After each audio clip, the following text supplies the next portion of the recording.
হয়েছে ওঠে উঠে আর গাইজ আর বলে যেদিকে সেদিকে ঢুকায় টোটোগুলা। গাইজ আমি যারা এই কথাগুলো বলে আমি একটা কথা চাই, এটা আমি ভিডিও করলাম রং সাইড দিয়ে অটোগুলো আছে ওদেরকে মানে চালানো লাগে না পুলিশ।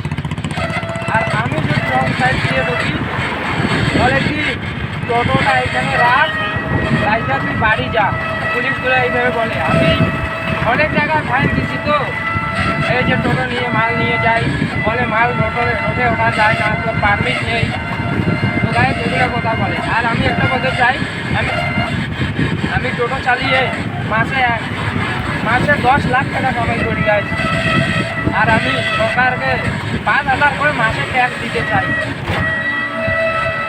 তো আর আমার এই যে একটা চাকরি আছে 1.5 লাখ টাকা ঘুষ লাগবে, পারমানেন্টলি জব। অনেকে গ্রাজুয়েট কমপ্লিট করে গাইজ টোটো চালাচ্ছে।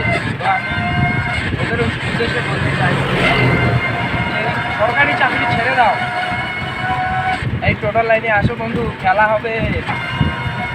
তো গাইজ আজকের এটাই, এখন আমার মালটা আনলোড করবো। টাটা। ভিডিওটি ভালো লাগলে লাইক কমেন্ট শেয়ার।